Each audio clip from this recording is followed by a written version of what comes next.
प्रिय विद्यार्थियों, अध्याय 7 हम शुरू कर रहे हैं।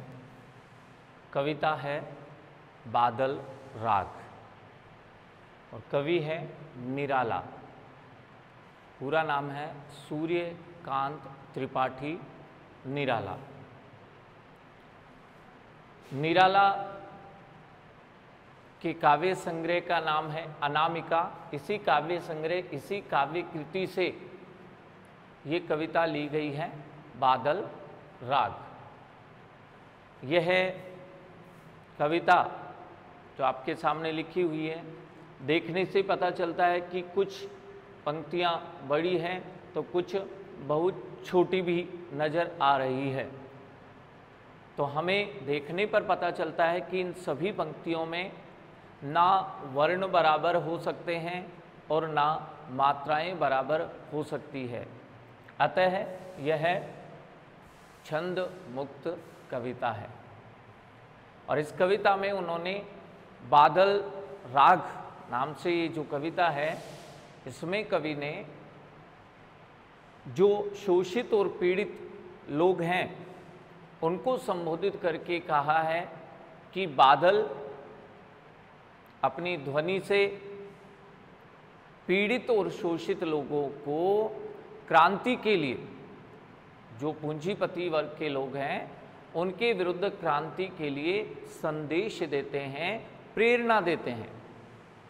इसलिए बादलों का आह्वान किया है कि आप उन शोषित और पीड़ित लोगों को आप क्रांति का संदेश दो कि वे अपने शोषण से मुक्ति के लिए पूंजीपतियों के विरुद्ध क्रांति करें। तो यहाँ पर शोषित वर्ग और पूंजीपतियों के बीच प्रगति से संबंधित बात है, क्रांति से संबंधित बात है, शोषण मुक्ति से संबंधित बात है। इसलिए हम कह सकते हैं कि ये कविता जो है ये प्रगतिवाद से संबंधित है। हालांकि निराला जो कवि हैं वो छायावाद से संबंधित है, छायावादी कवि हैं, लेकिन ये जो कविता उनकी है वो प्रगतिवाद से संबंधित है, क्योंकि इसमें शोषण मुक्ति की प्रेरणा है, क्रांति की बात हुई है। हम वाचन करते हैं। तीरती है समीर सागर पर, अस्थिर सुख पर दुख की छाया, जग के दग्ध हृदय पर निर्दय विप्लव की प्लावित माया। यह तेरी रणतरी भरी आकांक्षाओं से, घन भीरी गर्जन से सजग सुप्त अंकुर, उर में पृथ्वी के आशाओं से नव जीवन की ऊंचा कर सिर ताक रहे हैं ए विप्लव के बादल। फिर बार बार गर्जन वर्षण है मूषलधार, हृदय थाम लेता संसार, सुन सुन घोर वज्र हुंकार। असनी पात से शापित उन्नत सत सत वीर, क्षत विशत हत अचल शरीर, गगन स्पर्शी स्पर्धा धीर, हंसते हैं छोटे पौधे लघु भार, शस्य अपार। हिल हिल खिल खिल हाथ हिलाते तुझे बुलाते, विप्लव रव से छोटे ही हैं शोभा पाते। भावार्थ करते हैं हम। तीरती है समीर सागर पर। तीरती का अर्थ है तैरना, तैरते हो। समीर कहते हैं वायु को, और सागर का मतलब सागर होता ही है। यहाँ वायु की तुलना एक सागर से कर रहे हैं कि वायु रूपी सागर पर, जहाँ बहुत सारी वायु है, वायु रूपी सागर पर, तो यहाँ रूपक अलंकार है।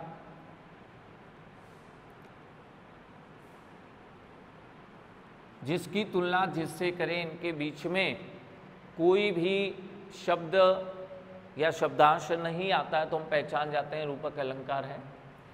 और वायु रूपी सागर का अर्थ यहाँ वायुमंडल से लगाया जा रहा है। बादल को संबोधित करके कह रहे हैं कि हे बादल, तुम वायु रूपी सागर पर, अर्थात वायुमंडल में तैरते रहते हो। बादल वायुमंडल में बनते हैं। तो यही बात कही जा रही है कि हे बादल, तुम वायु रूपी सागर पर, अर्थात इस वायुमंडल में तैरते रहते हो। और क्या करते हो? अस्थिर सुख। ये पूंजीपतियों की बात है।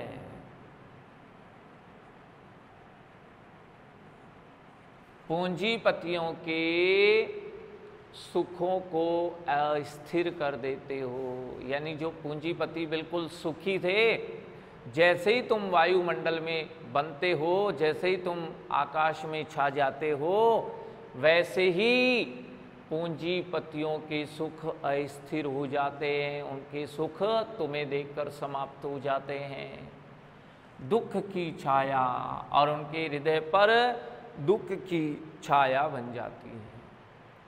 पूंजीपतियों के सुख अस्थिर हो जाते हैं और हृदय पर दुखों की छाया बन जाती है। ऐसा क्यों कहा गया है? प्रश्न बन सकता है, अस्थिर सुख पर दुख की छाया से क्या तात्पर्य है? तो हम बता सकते हैं कि जब बादल बनते हैं तो ये शोषित और पीड़ित लोगों को क्रांति का संदेश देते हैं। और जब इनके संदेश को पाकर शोषित और पीड़ित लोग क्रांति करते हैं, पूंजीपतियों के विरुद्ध खड़े हो जाते हैं, संघर्ष करने लगते हैं, तो पूंजीपतियों के सुख अस्थिर हो जाते हैं, समाप्त हो जाते हैं और उनके सामने दुख उपस्थित हो जाते हैं। तो इसलिए कहा गया है कि हे बादल, तुम वायु रूपी सागर पर, अर्थात वायुमंडल में तैरते हो, पूंजीपतियों के सुखों को अस्थिर कर देते हो और उनके हृदय में दुख की छाया कर देते हो। अर्थात तुम्हें देखते ही पूंजीपतियों के सुख स्थिर हो जाते हैं और वे दुखों में ग्रसित हो जाते हैं, क्योंकि वो सोचते हैं कि अब हमारे विरुद्ध शोषित और पीड़ित लोग क्रांति करेंगे और हमारे सामने अनेक समस्याएं आएगी। ऐसा सोचकर बादलों को देखते ही पूंजीपतियों के सुख अस्थिर हो जाते हैं और उनके हृदय में दुखों की छाया हो जाती है, छा जाती है। जग के दग्ध हृदय, दग्ध यानी पीड़ित, और हृदय का मतलब यहाँ लोगों से है। जग यानी संसार, संसार के पीड़ित लोगों के हृदय पर, संसार के पीड़ित लोगों के हृदय पर निर्दयी, निर्दय दया रहित, निर्दयी, विप्लव यानी क्रांति, प्लावित यानी भरी हुई। हे बादल, तुम संसार के पीड़ित और शोषित लोग हैं, उनके हृदय पर निर्दयी क्रांति से भरी हुई माया फैला देते हो। अर्थात तुम्हें देखकर, तुम्हारे संदेश को पाकर जो पीड़ित और शोषित लोग हैं, वे पूंजीपतियों के विरुद्ध दया रहित, निर्दयी क्रांति करने को भी तैयार हो जाते हैं, प्रेरित हो जाते हैं। हे बादल, तुम संसार के पीड़ित और शोषित लोगों के हृदय पर निर्दयी क्रांति से भरी हुई माया फैला देते हो। अर्थात तुम्हारे संदेश को पाकर पीड़ित और शोषित लोग पूंजीपतियों के विरुद्ध निर्दयी क्रांति को तैयार हो जाते हैं। यह तेरी रणतरी, रणतरी युद्ध रूपी नाव। यहाँ रण का अर्थ होता है युद्ध और तरी का अर्थ होता है नाव। युद्ध रूपी नाव, यहाँ भी रूपक अलंकार है।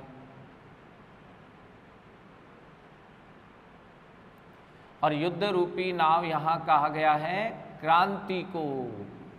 जिस नाव से युद्ध होता है अर्थात क्रांति, यहाँ युद्ध रूपी नाव का अर्थ है क्रांति। यह तुम्हारी युद्ध रूपी नाव आकांक्षाओं से भरी है, अर्थात ये जो क्रांति शोषित और पीड़ित लोग करते हैं पूंजीपतियों के विरुद्ध, यह क्रांति आकांक्षाओं से भरी होती है।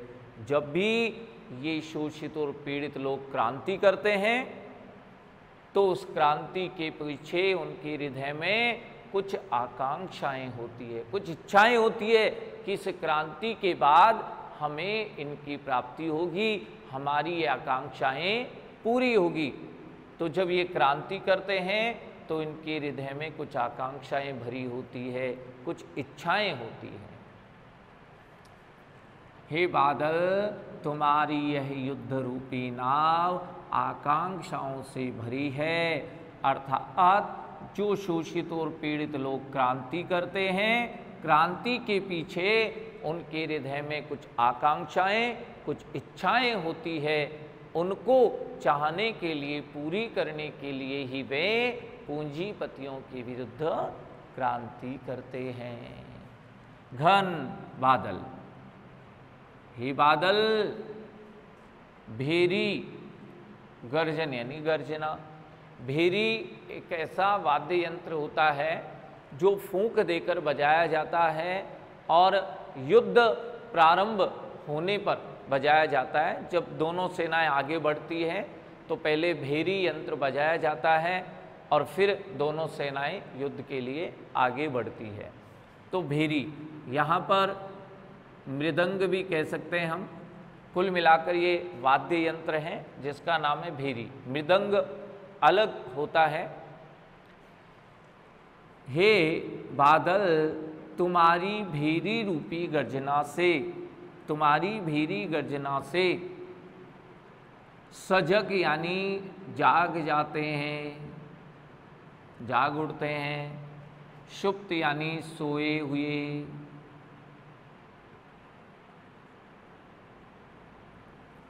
अंकुर का अर्थ अंकुर होता है, उर यानी हृदय। अब यहाँ पर पहले अर्थ देखते हैं, शाब्दिक अर्थ, और उसके बाद भाव ग्रहण करेंगे। हे बादल, तुम्हारी भेरी रूपी गर्जना से पृथ्वी के हृदय में, पृथ्वी के हृदय में सोए हुए अंकुर भी जाग जाते हैं। अर्थात जब बादल छा जाते हैं उस समय जो बीज पृथ्वी में डाले गए हैं, जो खेतों में बीज बोए गए हैं, वे बीज अंकुरित हो जाते हैं। ये हमने प्रत्यक्ष भी देखा है कि जिस समय बादल आकाश में छाते हैं उस समय बीज अंकुरित जल्दी होते हैं। वही बात इसमें दिया है कि ये बादल, तुम्हारी भेरी रूपी गर्जना से पृथ्वी के हृदय में सोए हुए बीज अंकुरित हो जाते हैं, अर्थात वे जाग जाते हैं। नव जीवन की आशाओं से, नव जीवन की आशाओं से वे अपना सिर ऊंचा करके ताक रहे हैं, देख रहे हैं। विप्लव यानी क्रांति। हे क्रांति के बादल, बादलों को यहाँ क्रांति के बादल क्यों कहा? क्योंकि ये बादल शोषित और पीड़ित लोगों को पूंजीपतियों के विरुद्ध क्रांति करने का संदेश देते हैं कि आप शोषण को सहन मत करो, बल्कि अपने अधिकारों को लड़कर, संघर्ष करके प्राप्त करो। तो बादल ऐसा संदेश देते हैं, इसलिए इनको क्रांति के बादल कहा गया है। अपने नव जीवन की आशाओं से अपने सिर को ऊंचा करके, हे क्रांति के बादल, वे तुम्हें देख रहे हैं। हे बादल, तुम भेरी रूपी गर्जना से पृथ्वी के हृदय में सोए हुए बीजों को जगा देते हो, अर्थात अंकुरित कर देते हो, और वे नवजीवन की आशाओं से अपना सिर ऊंचा करके हे क्रांति के बादल तुम्हें देख रहे हैं। यहाँ ये अंकुर कहा है शोषित और पीड़ित लोगों को, अर्थात हे बादल तुम्हारी जो मृदंग रूपी गर्जना है, भेरी रूपी गर्जना है, इससे जो शोषित वर्ग हैं वे जाग जाते हैं। शोषित और पीड़ित लोगों को तुम अपनी भेरी रूपी गर्जना से जगा देते हो, और फिर वे नवजीवन की आशाओं से अपना सिर ऊंचा करके और हे क्रांति के बादल तुम्हें देखते हैं। यहाँ बीजों के अंकुरित होने का अर्थ शोषित और पीड़ित लोगों के जागृत होने की बात है कि उसी प्रकार तुम्हारी गर्जना से शोषित और पीड़ित लोग भी जाग उठते हैं, नवजीवन की आशा उनके अंदर जाग उठती है, और फिर वे अपना सिर ऊंचा करके संघर्ष के लिए, क्रांति के लिए तैयार हो जाते हैं। फिर बार बार देखो, यहाँ पर पदों की लगातार पुनरावृत्ति है और अर्थ एक ही है। ऐसी स्थिति में पुनरुक्ति प्रकाश अलंकार होता है। पुनरुक्ति प्रकाश अलंकार है यहाँ पर।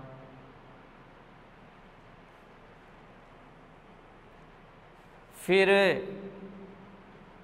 तुम बार बार गर्जना करते हो और मूषलधार यानी मूषलाधार वर्षण यानी वर्षा करते हो।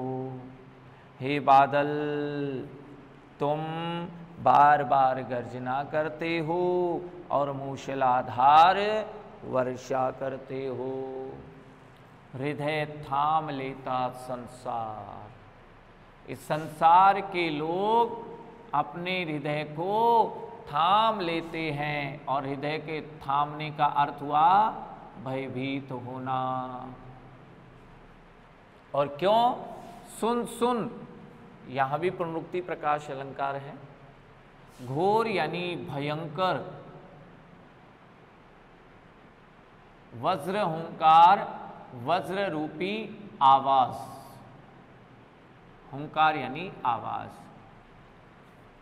तुम्हारी भयंकर वज्र रूपी आवाज को सुनकर संसार के लोग अपना हृदय थाम लेते हैं, अर्थात भयभीत हो जाते हैं।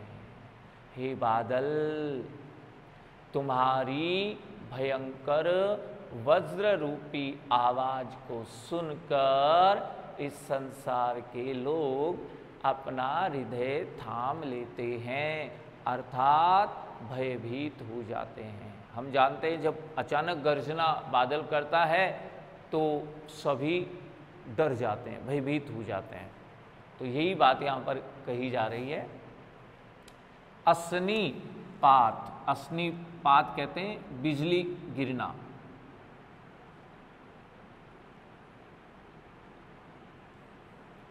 अस्नीपात बिजली गिराना। शापित यानी अभिशाप।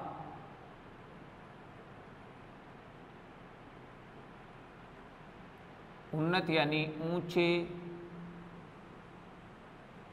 सत सत, यहां भी पुनरुक्ति प्रकाश अलंकार है। सैकड़ों, वीर का अर्थ यहां वृक्षों की बात हो रही है, सैकड़ों वृक्ष। शत विशत हो जाना। हत का अर्थ है नष्ट हो जाना। और अचल यानी स्थिर, शरीर का स्थिर होना। गगन स्पर्शी, जो आकाश को, गगन यानी आकाश को स्पर्श करना चाहते हैं। स्पर्धा यानी प्रतिस्पर्धा करना चाहते हैं, और धीर यानी धैर्यवान भी हैं।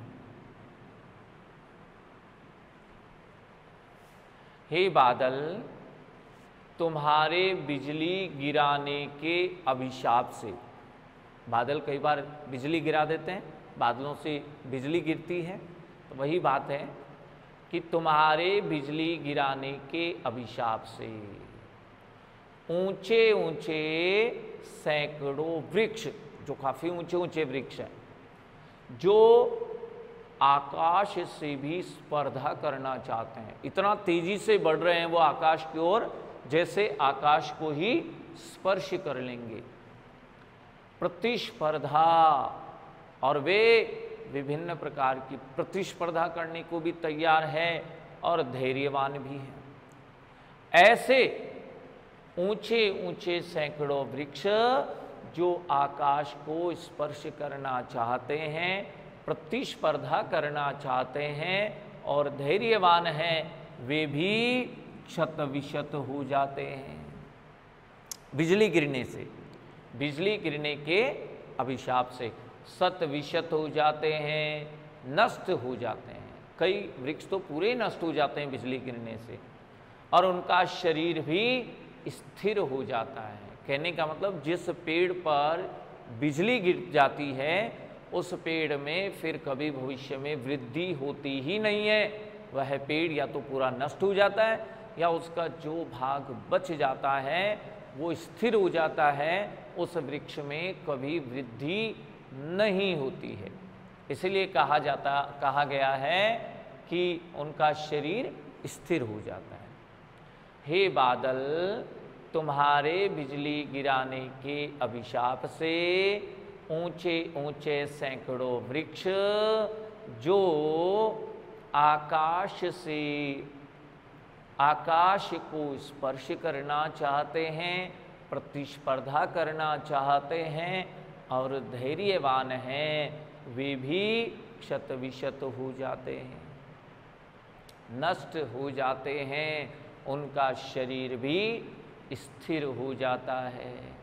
उन बड़े वृक्षों को नष्ट होते देखकर क्या होता है? हंसते हैं छोटे पौधे, छोटे पौधे जिनमें लघु भार वजन कम होता है। शस्य अपार, शस्य यानी हरियाली, और अपार हरियाली होती है। छोटे पौधे जिनमें वजन कम होता है, अपार हरियाली होती है, वे छोटे पौधे हंसते हैं।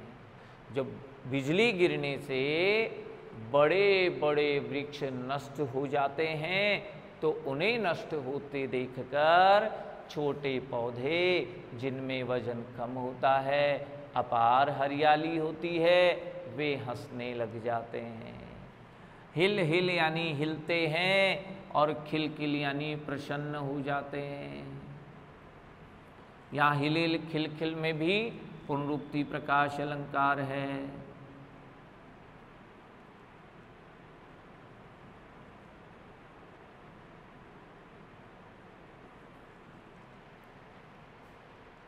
हिलते हैं, प्रसन्न होते हैं, हाथ हिलाते अर्थात अपनी डालियों शाखाओं को हिलाते हैं। और हे बादल, वे छोटे पौधे तुझे बुलाते हैं। देखो क्यों बुलाते हैं? क्योंकि बड़े बड़े वृक्ष होते हैं, वे सूर्य के अधिकांश प्रकाश को खुद ही ग्रहण कर लेते हैं। जो भूमि में खनिज लवण होते हैं, जल होता है, उनकी बहुत बड़ी बड़ी जड़ें होती हैं, अधिकांश खनिज लवण को और जल को भी वे बड़े वृक्ष ही ग्रहण कर लेते हैं। और उन वृक्षों के आसपास नीचे छोटे छोटे जो पौधे होते हैं, उन्हें अपने आप को विकसित करने का अवसर नहीं मिलता, क्योंकि खनिज लवण भी पर्याप्त मात्रा में नहीं मिल पाते हैं। बड़े वृक्ष अपनी मजबूत और बड़ी जड़ों से शोषण कर लेते हैं, और सूर्य का प्रकाश भी पर्याप्त मात्रा में नहीं मिलता है, प्रकाश संश्लेषण अच्छे तरह से नहीं हो पाता है, अच्छी तरह से छोटे जो पौधे हैं अपना भोजन नहीं बना पाते हैं, इसलिए जो बड़े वृक्ष नष्ट हो जाते हैं तो अब छोटे पौधों को खनिज लवण भी मिलने लग जाते हैं, सूर्य का प्रकाश भी मिलने लग जाता है, विकास का अवसर भी मिलता है। इसीलिए वे कह रहे हैं कि छोटे पौधे तुम्हें बुलाते हैं, जिससे बड़े वृक्ष तुम्हारे बिजली गिराने से नष्ट हो जाएंगे और हमें विकसित होने का, प्रगति करने का अवसर मिलेगा। अब यहाँ जो बड़े बड़े वृक्ष हैं वो पूंजीपतियों के लिए कहा गया है। यहाँ जो बिजली गिराना है वो क्रांति के लिए प्रयुक्त हुआ है। छोटे पौधे हैं वो पीड़ित और शोषित लोगों के लिए आया है।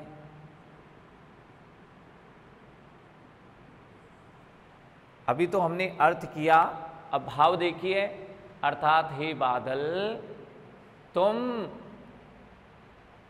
क्रांति का संदेश जब शोषित और पीड़ित लोगों को देते हो तो वे पूंजीपतियों के विरुद्ध क्रांति करने लग जाते हैं, जिससे पूंजीपति नष्ट हो जाते हैं और उनके नष्ट होने के बाद पीड़ित और शोषित लोगों को अपने अधिकार मिल जाते हैं, उनकी आकांक्षाएं इच्छाएं पूरी हो जाती है। इसलिए छोटे पौधे अर्थात वे शोषित और पीड़ित लोग प्रसन्न हो जाते हैं और बार बार तुम्हें बुलाते हैं।